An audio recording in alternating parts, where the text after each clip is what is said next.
Bonjour et bienvenue dans une nouvelle chronique de Kuro et Fidi avec beaucoup trop de barbe et de moustaches sur lui. Parmi les thèmes ultra variés qu'on a pu traiter sur cette chaîne, tels que les petites filles et les petites filles, cette fois on vous propose d'aborder une œuvre qui a de vrais adolescents.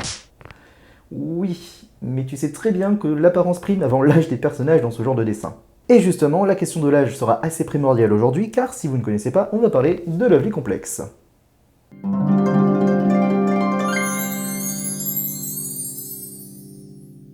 Lovely Complex est à la base un manga shoujo sorti entre 2001 et 2007 par l'auteur Aya Nakahara.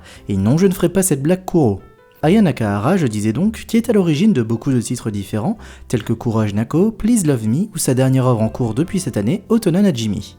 En 2012, l'auteur reprendra Lovely Complex avec Lovely Complex 2 qui met en avant des personnages secondaires à la première histoire. Si vous n'étiez pas au courant de son existence, lisez-le si vous avez apprécié l'œuvre de base, c'est sympa, mais on va pas en parler plus ici. En 2007, peu de temps avant la fin du manga, un animé de 24 épisodes est sorti par la Toei Animation et il adapte une bonne partie de l'histoire originale.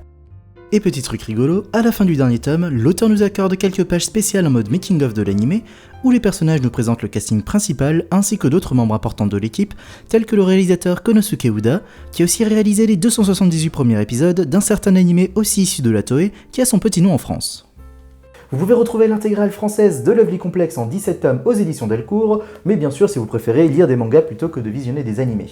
Mais dans le cas de celui-là, il faut quand même apprécier le style visuel shoujo qui s'en dégage à tous les coins.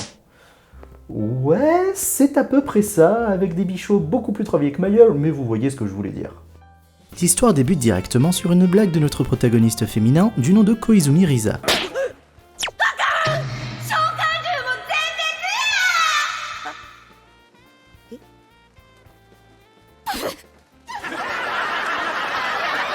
Et dès la page 2, elle nous expose son élément perturbateur de naissance.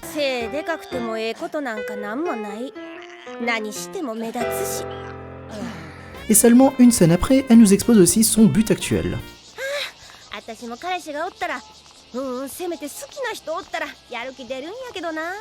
En même temps, on rencontrera sans tarder le protagoniste masculin dénommé Hatsui Ootani, qui nous expose lui aussi son élément perturbateur, qui est en fait Risa tout simplement.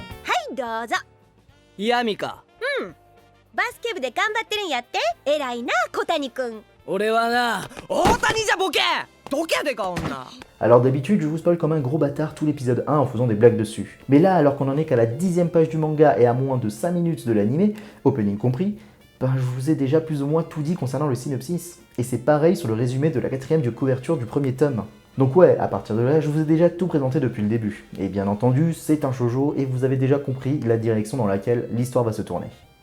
Alors pourquoi parler particulièrement de Lovely Complex ? Première évidence, il s'agit là d'une comédie romantique. Oui, par contre, je trouve qu'il y a un tel accent mis sur la partie comique qu'on s'attache ultra rapidement à ces personnages en fait. Surtout que la complicité entre Risa et Otani ne se fait pas du tout attendre et c'est ce qui en fait un excellent point. L'auteur nous épargne un épisode 1 où on va avoir un vieux cliché où la fille tombe par un heureux ou malencontreux hasard sur le futur élu de son cœur, où elle va le trouver soit trop beau trop classe, soit le trouver détestable. Ici, l'histoire commence, ils se connaissent déjà, ils ont déjà leur surnom via un rapide flashback sur le duo comique et ils s'entre-détestent indirectement par ça.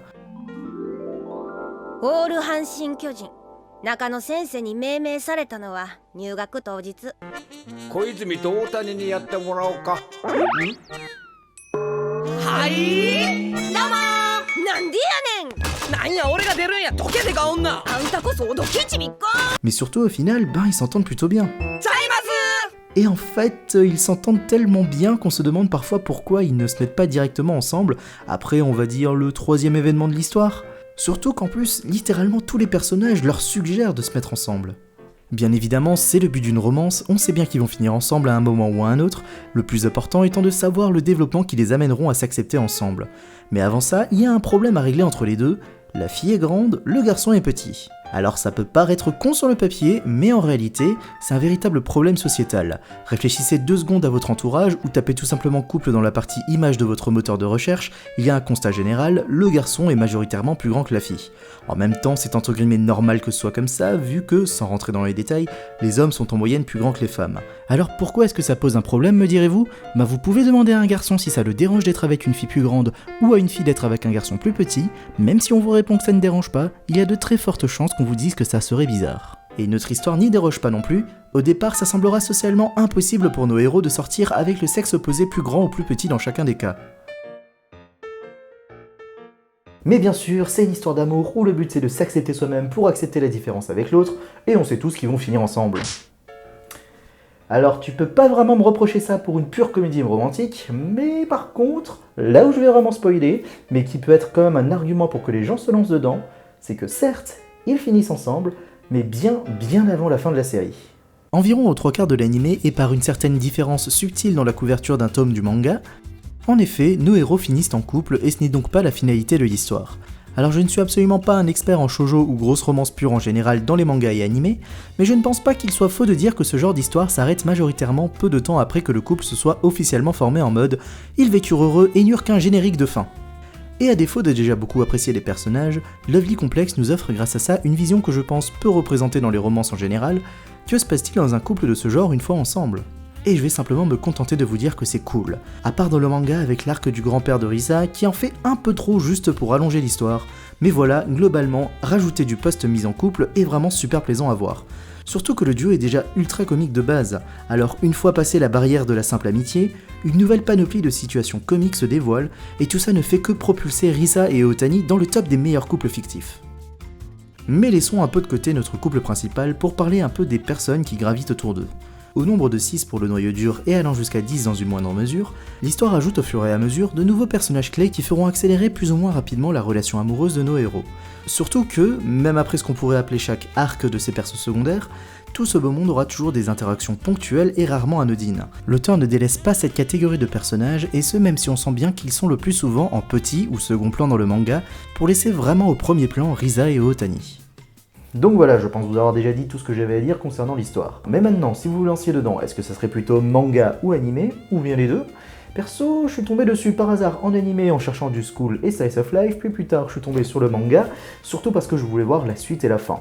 Et il y a quand même pas mal de choses à dire entre les deux. Le manga Lovely Complex s'étale sur 17 tomes, mais en réalité l'histoire se termine au 16e tome. Le 17e étant un gros bonus nous racontant la première rencontre hasardeuse entre Risa et Otani via un nouveau personnage qui créera des coïncidences en chaîne. Bon, du coup ça casse un peu la bonne surprise de pas avoir eu ce cliché qu'ils tombent l'un sur l'autre à l'épisode 1 ou au tome 1, mais comme ça s'est fait après l'histoire complète, on va dire que ça compte qu'à moitié. Quant à l'anime, il adapte les 12 premiers tomes plus un micro-passage du début du 13e tome en 24 épisodes, ce qui est tout de même plutôt dommage quand on y pense, car il ne manquait que 3 tomes pour avoir toute l'histoire originale, donc pas forcément beaucoup d'épisodes en plus. Surtout que, si on fait la comparaison, au milieu de l'épisode 19, ils en sont qu'à la fin du tome 7, ce qui veut dire qu'ils ont techniquement adapté 5 tomes en 6 épisodes restants.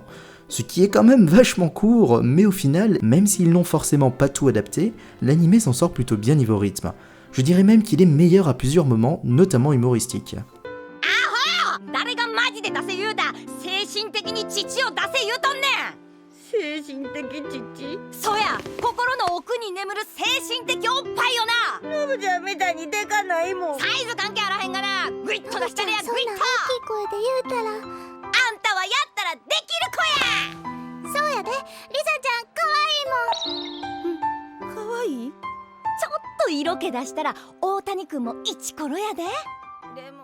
D'un point de vue graphique, j'ai pas grand chose à dire sur le manga. C'est un style graphique très shoujo avec ses codifications populaires, comme les gros yeux pour exprimer avant tout l'émotion, la multiplication d'effets visuels dans le fond pour les accentuer davantage, le découpage est assez éclaté et il y a peu de décors visibles pour pouvoir vraiment se concentrer sur les personnages. Mais c'est tout de même un style qu'il faut bien aimer. Côté animé, graphiquement, je dirais qu'il est globalement plus accessible tout public, surtout si on est assez allergique au côté simpliste et tout de même très clair du manga. Malheureusement, les personnages sont quand même bien moins beaux que dans le manga, mais le côté des formations humoristiques, qui est couplé au travail des acteurs et au rythme, devient bien meilleur en animé. De plus, l'ajout de voix aux personnages ainsi que le cadre fixe d'un écran permet de beaucoup plus appuyer les personnages secondaires qui, je trouve, étaient beaucoup plus restreints dans le manga que dans l'anime, et c'est encore un bon point pour apprécier encore plus ces personnages. Mention spéciale à Nobuko, la meilleure amie de Risa, qui est certes qu'un personnage support pour Risa, mais dont ses interventions hilarantes ou rien que sa présence à l'écran rend bien mieux en animé grâce à tout ce que je vous ai dit juste avant. Risa ni wa Risa no ee toko ga aru? Doko yo?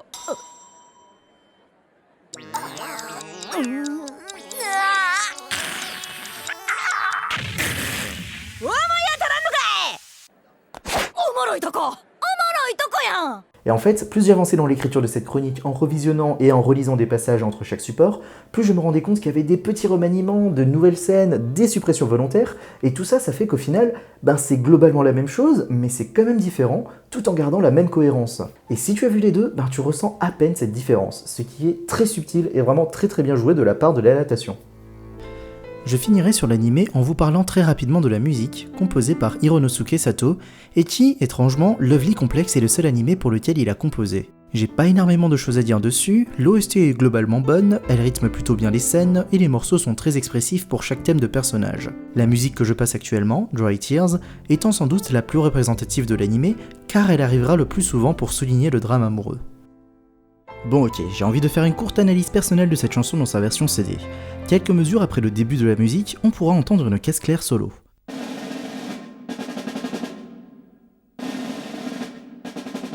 Et cette caisse claire me fait beaucoup penser à de la musique militaire, notamment la musique des morts au combat de France.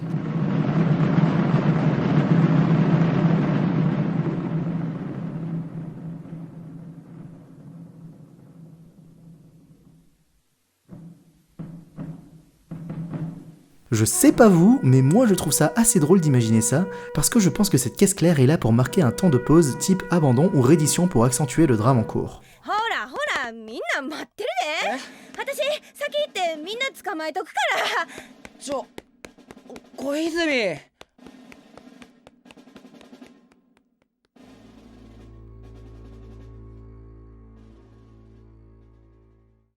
Pour conclure, Lovely Complex est l'un de mes shoujo coup de cœur, avec une romance classique sur le papier, mais terriblement humoristique. Manga ou animé, choisissez le support qui vous plaira, mais dans les deux cas, je pense très sincèrement que ça vaut le coup d'œil. Quoi, c'est bon, j'ai fini la chronique là. Non.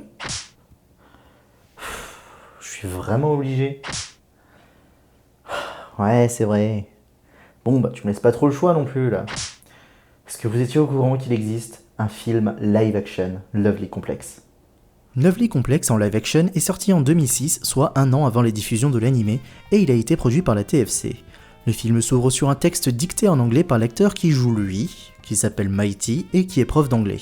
Ce qui est une justification totalement osef, vu qu'on s'en fiche totalement qu'il soit prof d'anglais. Bref, vu que le film ne fait qu'1 heure et demie, on nous présente nos protagonistes avec un double râteau direct.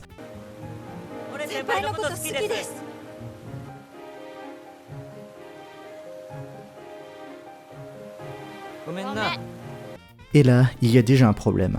L'actrice qui joue Risa, Fujisawa Emma, mesure en réalité 1m69, et l'acteur de Otani, Koiki Teppei, mesure lui 1m68. Alors je sais, ce sont de vrais acteurs japonais, et c'est pas eux qui ont totalement choisi leur physique. Et à défaut de trouver de bons comédiens, parce qu'on va forcément reparler du jeu d'acteurs japonais, ils auraient quand même pu faire un meilleur effort concernant le cœur de l'histoire, qui est cette différence de taille. Et me faites pas croire que les deux sont actuellement sur cette photo debout, les jambes tendues, hein. Et il y a des moments où cette absence de contraste physique est assez flagrante, et ça en devient assez ridicule dans les rares scènes où on nous rappelle qu'il est censé y avoir cette différence. Je ne vais pas tout détailler, mais le scénario se contente de reprendre quelques scènes clés du manga, comme le premier soir de Noël au tome 1, le feu d'artifice, la sortie scolaire et le match de basket contre le prof d'anglais, qui est pour le coup très accentué dans le film. D'un point de vue déroulement pur, pour avoir réussi à caser les moments les plus importants des 7 premiers tomes en 1 heure et demie, franchement c'est plutôt à l'honneur du film.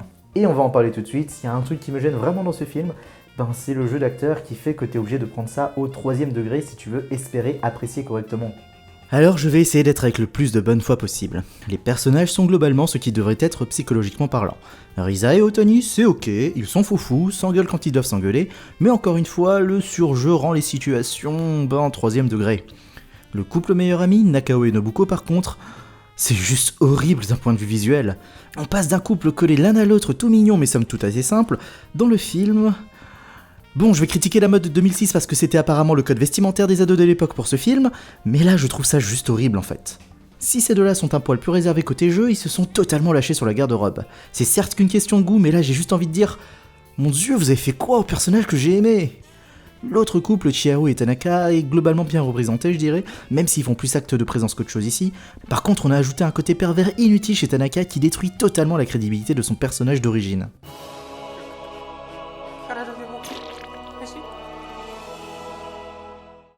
Et surtout pour la fin, il y a Mighty. Dans l'histoire originale, c'est un personnage clé pour faire avancer la relation entre Risa et Otani, et je suis pas spécialement fan de ce personnage, mais je suis très loin de le détester. Par contre, ce qu'ils en ont fait dans le film... Maitake desu. Minasan, kyou kara yoroshiku!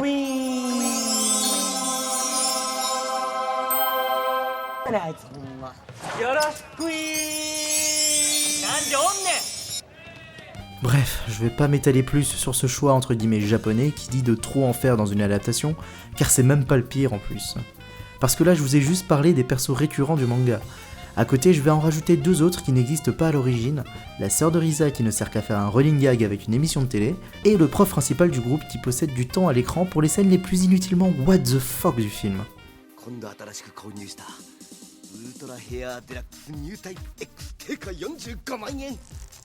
Bon, je vais quand même finir sur une note positive sur le film. Il y a une poignée de scènes sympas comme l'esprit shonen du match de basket, ou encore le selfie devant les petits moulins à vent qui rend les deux tout mignons sur la musique Natsumatsuri de Whitesberry que vous pourrez aussi entendre à la fin de l'épisode 11 de Relife.